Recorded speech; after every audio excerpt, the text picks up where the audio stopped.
The House Ethics Committee will release its report on former Congressman Matt Gaetz before the end of this Congress. It is a stunning reversal, and it comes after the committee said just last month it would not release the findings of its investigation into Gaetz, who was, at the time, Donald Trump's pick for Attorney General. Manu Raju and Elena Trine broke this story earlier today, and they are here now. Manu, I'm going to start with you. Give us any information that you have about, first of all, when to expect this report, and also why the reversal.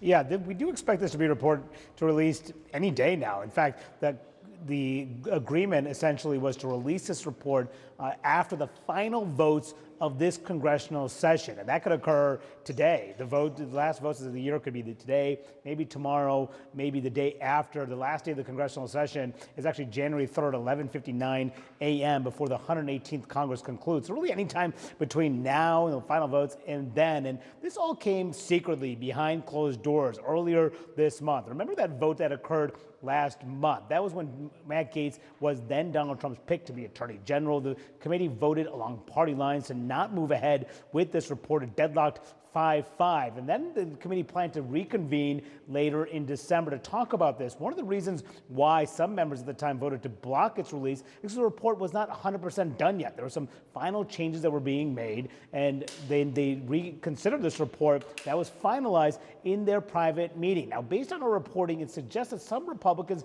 may have had a change of heart, ultimately siding with Democrats who are pushing hard to release it. Now, Dana, we don't have precise insight into why those members had a change of heart, because this is a secret panel. These are sources who are giving us information inside the room that this vote actually occurred, but the thinking is unclear. One thing is clear, though, Dana, Matt Gaetz is someone who has an icy relationship with many Republicans and Democrats alike. He led the ouster of Kevin McCarthy last year. Maybe that was weighing on the minds of some of these members as well. Yeah, icy is an understatement. Elena, Gaetz just responded. What did he say? He did. He posted this to X responding to our reporting on this. I'm going to read for you some of what he wrote. He said, quote, "The very witnesses," that was in quotation marks, "DOJ deemed not credible were assembled by House Ethics to repeat their claims absent any cross-examination or challenge from me or my attorneys. I've had no chance to ever confront any accusers. I've never been charged. I've never been sued." It went on to say, "It's embarrassing, though not criminal, that I probably partied, womanized, drank, and smoked more than I should have earlier in life.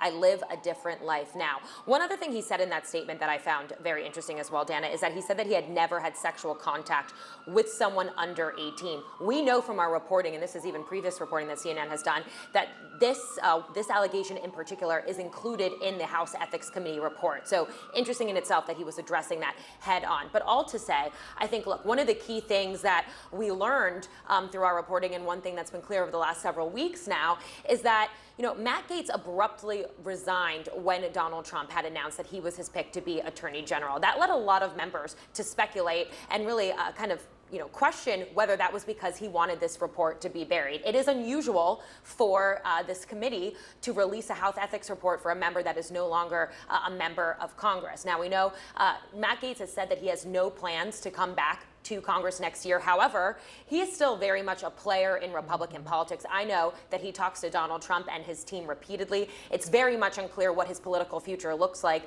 I think this report is likely to be very explosive and potentially damaging. So that's one thing, all of us will keep our eyes on when we eventually get to see this publicly. Dana? Terrific scoop to both of you. Thank you so much for breaking it down for us. And my panel is back now. Matt Gaetz's response on X was very lengthy. Elena read part of it. I'm just going to read more because it's something to behold. Quote, "In my single days, I often sent funds to women I dated, even some I never dated, but who asked. I dated several of these women for years. I never had sexual contact with someone under 18. Any claim that I have would be destroyed in court, which is why no such claim was ever made in court." This is the pièce de résistance. "My 30s were an era of working very hard and playing hard too." I'm glad that, like Taylor Swift, he has different eras. Yeah, Indeed.